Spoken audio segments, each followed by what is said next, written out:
Attendez. La réaction d'Hansi Flick et des joueurs après le match? Je pense que nous avons bien commencé le match, mais après 30-35 minutes de jeu, le PSG a pris le contrôle du jeu et nous avons eu du mal pendant le reste de la première mi-temps. En deuxième mi-temps, nous n'avons pas contrôlé le ballon et nous n'avons pas joué à notre niveau. Et carrément, j'irais même plus loin, mais le niveau que le Barça a affiché en deuxième mi-temps, je vous promets que j'ai jamais vu ça. Genre, j'ai jamais vu le Barça de Flick jouer comme ça en deuxième mi-temps et encore moins en Ligue des Champions. Certains joueurs étaient assez fatigués, on prend soin de Pedri et Marcus Frenkie aussi évidemment. Dans certains moments, il faut mieux défendre, avoir une meilleure structure, nous allons apprendre de ça. Le Barça encore loin du PSG. Vous l'avez vu aujourd'hui, mais on ne peut pas dire que nous étions au même niveau. Je crois en mon équipe, ce n'était pas notre meilleur jour. On travaille dur, c'est le football. Aujourd'hui, on a perdu, mais nous reviendrons et on va travailler. Heureusement qu'aujourd'hui, c'était seulement la deuxième journée de la phase de ligue. Comme ça, derrière, ça va permettre au Barça d'apprendre et de travailler comme Hansi Flick l'a dit. Parce que vraiment, le niveau, je vous promets, je le répète encore une fois, mais ça m'a choqué. Gérard Martin, garder la concentration tout au long des 90 minutes de tel match est évident. Car à chaque instant où vous perdez votre concentration ou n'êtes pas pleinement attentif, l'adversaire vous punit avec sa qualité. Au passage, comme je l'ai dit tout à l'heure dans mon débrief, Gérard Martin ce soir il a fait un gros match pour moi. Eric Garcia, concernant son remplacement en fin de match, il nous a rassuré sur le fait qu'il était juste un petit peu fatigué et qu'il avait ressenti une gêne au niveau des ischios. Donc bien évidemment on verra les résultats demain, mais on espère qu'il n'y a rien de grave. En deuxième période on n'a pas su presser comme en première période, garder le ballon et automatiquement tu ne te fatigues plus. Bref, en tout cas n'hésitez pas à me donner vos avis dans les commentaires, histoire de savoir ce que vous en pensez, et moi je lirai tout ça. Mais les gars, y a rien à dire. Il y a juste rien à dire. C'est lui qui a réveillé le PSG quand ils étaient en difficulté. Pourtant, c'est un match qui avait très bien commencé avec un Lamine Yamal qui a mis plusieurs fois dans le gaz Nuno Mendes, qui durant les 30 premières minutes de jeu a créé beaucoup d'occasions, notamment sur des extérieurs du pied. Nuno a tout créé sur cette accélération. Il cache je ne sais combien de lignes par la course. Il a donné à Mayulu et le match s'arrête ici. À partir de ce moment-là, même si on s'est procuré quelques occasions après, on a souffert tout le match. Donc celui qui débloque le match et qui finit logiquement homme du match, c'est Nuno Mendes, qui a donc fini 2 fois homme du match en affrontant Lamine. Il a dit lui-même, c'est un plaisir de jouer contre Lamine, il est le deuxième meilleur joueur du monde. Achraf Hakimi qui met en story, qui nous envoie une petite balle, parce qu'il avait parlé et il a eu raison. Après, personnellement, je trouve que c'est surtout offensivement qu'il a fait la différence et non pas défensivement. Ce qui compte, c'est le résultat et homme du match. C'est dommage parce qu'il était à ça de prendre le deuxième carton jaune. Je vois pas en quoi c'est plus Fabian qui fait faute que Nuno. Quand tu sais que ce même Nuno a été affaibli par De Jong, cette grosse faute qui aurait pu mériter un carton rouge, qui t'a envoyé cette accélération quelques minutes plus tard, c'est juste un malade ce mec. En tout cas, c'est de bonne guerre, on s'incline. On peut juste que féliciter Nuno Mendes. Et j'ai bel et bien l'impression qu'il est reparti sur les mêmes bases que la saison dernière. Tellement frustrant les gars, mais c'est le jeu. Faut que accepter la défaite. Enfin bref, sinon vous les gars, vous en pensez quoi? Ramenez-vous sur Snap, on s'ennuie. Affronter ce genre d'équipe aussitôt et faire des faux pas, ça peut que nous faire du bien. À moins que Flick soit borné et ne retienne pas les leçons. Parce que ce qui s'est passé face au Paris Saint-Germain, c'est exactement la même chose que contre l'Inter. Tu ne peux pas encaisser. Tu te fais asphyxier, mais tu continues à jouer haut. Un résultat des courses, tu l'as payé cash. Tu aurais pu au moins t'en sortir avec le match nul. Eh ben non, tu perds à domicile. Flick l'a dit, nous sommes encore loin du niveau du PSG. Ils ont une philosophie extraordinaire avec de jeunes joueurs, beaucoup de mouvements et de vitesse. Ils savent utiliser les espaces, jouer les 1 contre 1 du bord du terrain. On sent cette supériorité. Il est aussi convaincu qu'on peut atteindre ce niveau. Pour commencer, premièrement, j'espère qu'il y aura une remise en question de Dani Olmo et que Flick va redistribuer les cartes dans la hiérarchie. Car pour l'instant, pour moi, Dani Olmo n'a pas le niveau d'un titulaire. Il peut l'être, mais actuellement, il n'a pas le niveau. Les solutions, il en aura. Reste à voir à quel niveau Fermin Lopez reviendra. Ou bien même quand tu regardes la montée en puissance de Marcus Rashford, je pense que Flick pourrait trouver cette solution avec Rafinha, le positionnant 10, faux 9, bien même à gauche en mettant Rashford en pointe. Peu importe, c'est Flick qui décidera. Bien même repasser en 4-3-3 en jouant avec Pedri, De Jong, Casado ou Pedri, De Jong, Bernal, peu importe. Mais Olmo n'apporte pas cette intensité dans le pressing, ne fait pas cette différence actuellement, ne finit pas les occasions et a beaucoup de déchets dans son jeu. Au niveau de la charnière, Christensen et Araujo ne sont pas assez respectés, alors que pour l'instant en défense, c'est eux qui font le meilleur début de saison. Eric Garcia, on le connaît, c'est le couteau suisse, qui peut apporter de la concurrence aux défenseurs centraux, au latéral droit Koundé. En bref, c'est une belle claque, reste à voir comment l'équipe va réagir. Enfin bref, sinon vous les gars, vous en pensez quoi? Ramenez-vous sur Snap, on s'ennuie. Écoutez seulement. Avant de la supprimer, et juste avant, Pedri avait dit que le Barcelone était une meilleure équipe que le Paris Saint-Germain. Qu'est-ce que vous avez à dire après ça? Ça passe parfois et on sait qu'il y a ce type de déclaration avant le match, ça peut passer. Nous, on n'a rien à foutre, c'est ça? On s'en fout de ça. Écoutez encore. On est les champions d'Europe, je peux dire plus que ça. Si tu es le mieux, tu dois faire sur le terrain, pas parler. Et ça, c'est la story d'Hakimi juste après le match. Juste après qu'il ait évoqué le fait que Yamal allait affronter le meilleur latéral gauche du monde. Voilà, il a mis juste, on peut pas le voir là, mais l'emoji fermez la bouche. Les Parisiens qui reprennent de voler Lamine Yamal. Tout simplement. Parce que nous, ils nous régalent. Mais derrière, ils s'exposent à ce genre de sanctions. Ce genre de sanctions sur le terrain. Moi, j'aime beaucoup la communication de Yamal. Je trouve que c'est comme ça qu'il faut, ça crée du divertissement, etc. Mais après, tu t'exposes à ça. Tu t'exposes à des réactions, actions, réactions. Mais en tout cas, ce qu'a fait le Paris Saint-Germain, c'est trop fort. Il l'a dit, ça se passe sur le terrain. Et ils l'ont fait sur le terrain. Déclaration tellement forte d'Hansi Flick, mais tellement vraie, nous sommes encore loin du niveau du PSG. Toutes les équipes, avant d'affronter le PSG, pensent qu'ils ont une chance de les battre. Mais après, c'est une autre histoire. Croyez-moi mon expérience avec Arsenal, les gars. Croyez-moi mon expérience. La fin, elle est brutale. La fin de ce PSG-Barça, elle est brutale. Parce qu'il y a 3 classes d'écart entre les deux équipes, je vous le dis. Ça faisait un an, on se demandait ce serait quoi de voir PSG contre le Barça, machin. Et bien la fin de ce débat, elle est brutale. Le PSG est beaucoup plus fort que le FC Barcelone.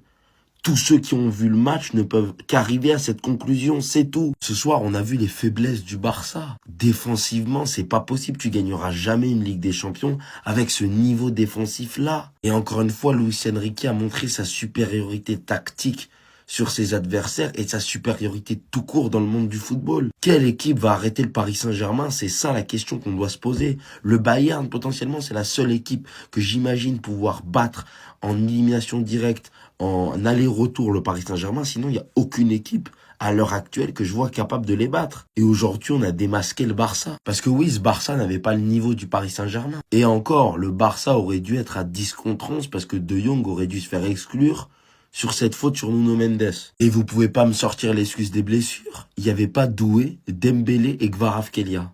Heureusement qu'ils y étaient pas d'ailleurs. Parce que sinon, la boucherie que ça aurait été ce soir, franchement... En ce moment, je vois beaucoup de Barcelonais tomber sur Lamine Yamal. Alors je peux le comprendre, mais à certaines conditions. Si c'est pour le trash talk qu'il a pas assumé, parce que oui, tu parles avant les matchs, et maintenant on doit te tailler bien comme il faut.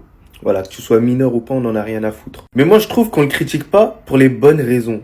Moi je trouve que Lamine Yamal, sa première mi-temps, elle était exceptionnelle, incroyable. Je l'ai vu de mes propres yeux, c'était incroyable. C'était quasiment le meilleur Barcelonais offensivement. Il a fait des passes extraordinaires, et si ça avait abouti sur un but, on allait crier au génie.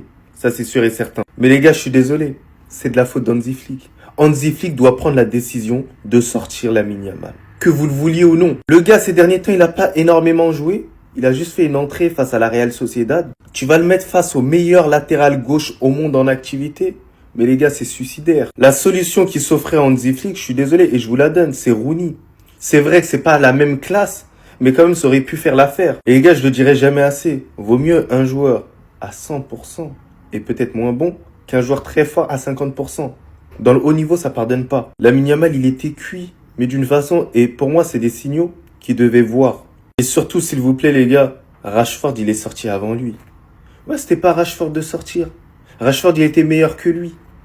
Que Lamine Yamal, mais bien sûr, il a plus de temps de jeu, il a plus de rythme. Bref, c'est une erreur d'Hansi Flick. Voilà, après, ça peut arriver, hein. Ah, c'est comme ça, mais c'est un constat. J'ai trouvé la story parfaite que Lamine Yamal doit mettre ce soir sur Instagram. Bonne fête des pères, merci pour tout. Encore une fois, tu t'es fait pocket par Nuno Mendes. Tout le match, tu n'as même pas existé. Et si ça te rappelle pas grand chose, rappelle-toi à la Ligue des Nations. Tu t'étais déjà fait bouffer et aujourd'hui tu te fais bouffer à nouveau. J'ai l'impression que t'as pas assez bien compris contre qui t'étais en train de jouer. Parce qu'encore une fois, avant le match, t'as décidé de parler et de prendre la parole. I'm back and the mission is also back. En mettant le logo du PSG, tout ça. Mais à la fin, t'as échoué, mon pote. Parce que t'es tombé sur un Nuno Mendes qui n'avait pas le temps de rigoler. Il est venu, il t'a cadenassé et il a même créé des occasions pour marquer des buts. Parce que oui, c'est pratiquement grâce à lui que le PSG a gagné aujourd'hui. Il a été tout simplement injouable pour Lamine Yamal, injouable pour le FC Barcelone et c'est lui l'homme du match. Après bon, depuis quelques temps, Lamine Yamal, il préfère, faire des bails...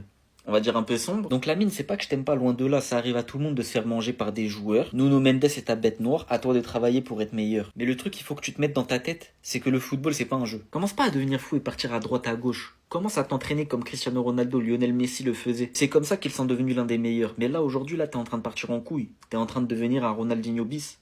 Pedri, je vais te dire quelque chose. Vitinha, c'est ton papa. Ben voilà pourquoi c'est ton papa, les gars. Vitinha, à la 89e minute du match, les gars. À la 89e minute du match, c'est lui qui a construit l'action du but de Gonzalo Ramos. Et Pedri, à peine la 70e minute, il est déjà fatigué, il est déjà mort, les gars. Y a pas de débat. Y a pas de débat, c'est bon, les gars. Y a pas de débat, je veux pas de débat. C'est bon, c'est réglé. Avec beaucoup de personnes qui ont sous-estimé Vitinha, pourquoi il est classé 3e au Ballon d'Or et Pedri 11e. Bah, on a vu ce match, on a vu le match Espagne-Portugal, la finale de la Coupe d'Europe. Bah, c'est bon, c'est le fin de débat, les gars. Vitinha, il a joué tout le match. Malgré, il n'y a pas Dembélé, il n'y a pas Désiré Doué, il n'y a pas Kvaratskhelia. Mais Pedri, à peine la 70e minute, il est déjà fatigué, il peut même pas jouer, les gars. c'est un milieu de terrain quand même. Et on a vu Vitinha, à n'importe quelle action, où il y a le ballon, Vitinha, on est partout dans le stade. Il touchait tous les balles. Mais Pedri, à chaque fois, il tombe, à chaque fois, il est fatigué, à chaque fois, il est rouge. On dirait, c'est la guerre. Oh non, Olmo, il a tiré du milieu de terrain. Olmo a tiré du milieu de terrain. Je répète, Olmo a tiré du milieu de terrain. Le mec clinique de ses premiers matchs, il est où? Lui qui mettait 3 buts en 5 tirs cadrés, il est où? Ce mec a essayé de faire... Oh, arrête. Insulte pas... Kidibé. Il a essayé de faire un 10 balles au milieu de terrain. But derrière. En fait, je crois qu'on réalise pas. La finga maman nae, tata nae. 8h du matin, boy, vraiment. Ah! Si c'est ta rencontre avec Lillard, vu qu'il n'arrive pas à gagner titre, qui t'arrange poissard comme ça, dis-le nous. Si c'est parce qu'au final il est blessé et que tu as besoin qu'il soit rétabli pour faire ta célébration et d'être ça, dis-le nous, histoire qu'on sache. Parce que stop là en fait. Newcastle apparemment qui était prêt à mettre 70 millions, mais fallait le donner. Même City, mais fallait le donner. Fallait. Flic, ce jour-là, là, t'as regardé sourire Gavi, hein. Je veux la même sentence pour Dani Olmo à chaque entraînement. Il disait, ouais, le plus espagnol des Allemands, mais il mérite de souffrir avec un vrai Allemand qui lui fasse bien comprendre la vie, là. Scandaleux, le but aurait dû être annulé, et pire, je m'en fous. J'ai vu, on m'a envoyé ça, et très honnêtement, même un partout, rien à la perte. On aurait fait match nul, j'aurais dit la même chose, jusqu'à la 25e. On les dominait.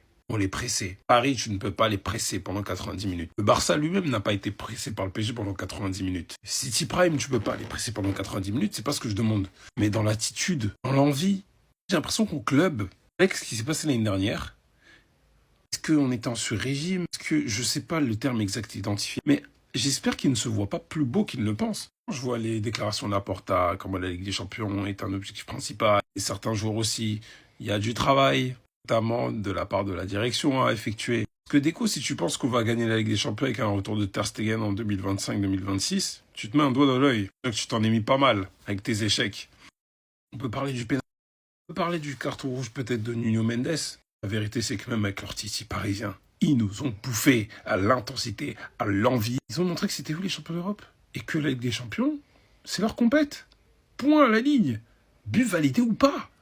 Hola todos, on se souvient tous de la story de Lamine Yamal qu'il a fini par supprimer hier après-midi.